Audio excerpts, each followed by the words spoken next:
Je vais tout de suite passer la parole à Monsieur Yvon Berland, président d'Aix-Marseille Université. Yvon Berland. Messieurs les ministres, Monsieur le conseiller métropolitain délégué à l'enseignement supérieur, à la recherche et à la santé, cher Frédéric, Madame l'adjointe au maire d'Aix-en-Provence, cher Dominique Auger, Madame le recteur président du conseil scientifique et industriel du Technopôle de l'environnement Arbois-Méditerranée, chère Madame Parly, Monsieur le président de l'Institut de recherche et de développement, cher Jean-Paul, Monsieur le doyen de la faculté de droit et sciences politiques, cher Jean-Philippe, mon cher Daniel Naon, chers conférenciers, chers collègues, mesdames, messieurs.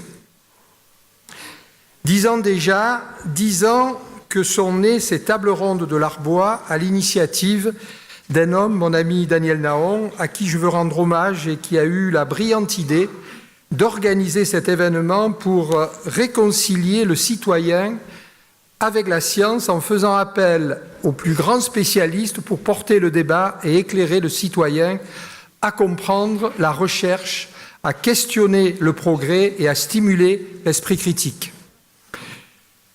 Je veux également rendre hommage à son épouse Irène qui nous a quittés il y a 1 an, qui était une inconditionnelle de ces tables rondes de l'Arbois, dont elle ne manquait aucune des conférences.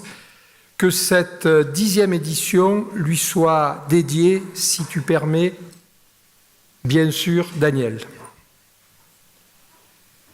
10 ans donc d'échanges passionnés autour de la science, de pensées vives qui ont pu être saisies et développées autour d'un dénominateur commun, l'homme, son identité, ses modes de vie, son avenir et ses défis. 10 années plus tard, ces tables rondes montrent encore ô combien elles sont essentielles. Notre siècle est celui du savoir. Personne ne peut contester que les avancées de la science ont contribué à rendre possible l'amélioration de notre société, de notre santé, de notre vie. Et pourtant, notre siècle est aussi celui de la montée en puissance de la peur et du principe de précaution constamment invoqué dans tous les domaines. À tel point que la notion même de progrès scientifique est aujourd'hui parfois malmenée et remise en cause. Sans doute notre modèle de développement a aujourd'hui atteint un seuil qui impose un exercice plus vigilant de notre esprit critique et une plus grande proximité entre l'aventure de la science et de la société, dans les réflexions collectives et les actions à engager pour notre avenir. Mais cette vigilance montre aussi et surtout la nécessité de poursuivre et de renforcer la médiation entre la science et la société. C'est tout l'intérêt de ces tables rondes et pour lequel Aix-Marseille Université est partie prenante. Parce que notre rôle à l'université est non seulement de faire de la science une science soucieuse de l'éthique sur ses découvertes à l'écoute du besoin des sociétés, mais aussi d'expliquer, de transmettre, de communiquer les avancées et les progrès de la science, une science au service du progrès humain et surtout du bien-être humain. Et cette responsabilité se justifie d'autant plus pour la thématique choisie pour cette 10e édition, santé, société et environnement. Une thématique pour laquelle je suis doublement sensible, étant, au-delà de mes fonctions de président d'université, professeur de médecine. La santé, numéro 1 des préoccupations des Français, fascine, angoisse, mais aussi passionne. Nous sommes tous en quête d'une vie de qualité. Nous voulons vivre le plus longtemps possible, mais surtout en bonne santé.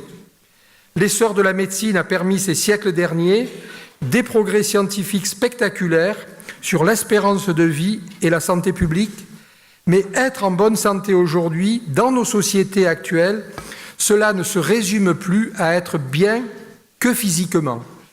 C'est aussi évoluer dans un état de bien-être mental et social.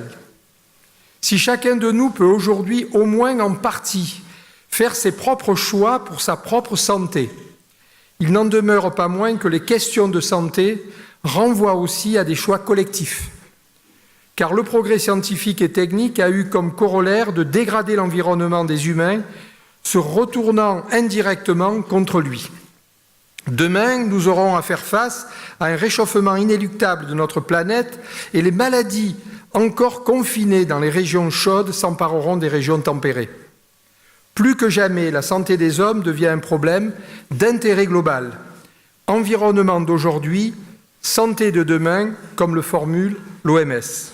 De toute évidence, nous ne pouvons plus aujourd'hui aborder la notion de santé publique en faisant abstraction à l'environnement. Dans ce contexte, comment peut-on au mieux prendre en charge sa santé et son bien-être?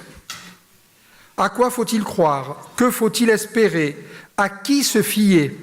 Voilà bien des questions que tout le monde se pose, des questions qui seront abordées tout au long de ces 2 jours et pour lesquelles Aix-Marseille Université prendra pleinement part au débat parce que l'action de notre université s'installe au cœur du devenir de notre civilisation contemporaine et donc sur ces questions de santé, d'environnement et de société.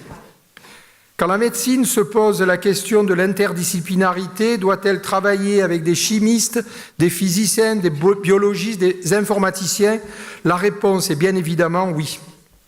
L'interdisciplinarité doit infuser nos recherches. La réponse, donc, est bien oui. En tout cas, à Aix-Marseille Université, nous le prônons à tel point que l'interdisciplinarité est inscrite dans notre ADN.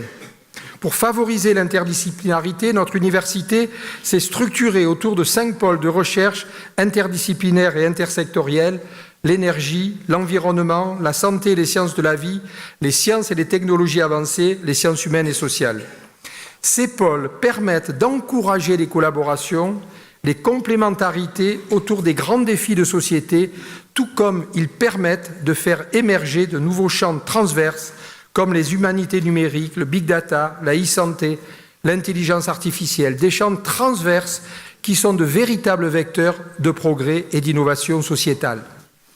Et pour faire écho à la thématique de cette 10e édition, c'est sans aucun doute cette volonté d'interdisciplinarité qui a permis à notre université d'être lauréate de plusieurs projets innovants en sciences de la vie et de la santé dans le cadre des programmes d'investissement d'avenir. L'économie de la connaissance est une réalité qui contribue à maintenir le bien-être de la société et à son développement.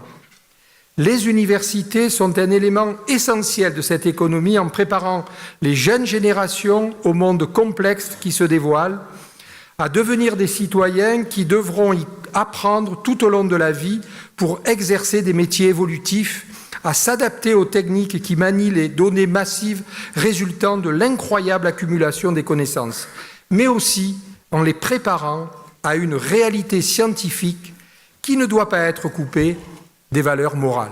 Je vous remercie.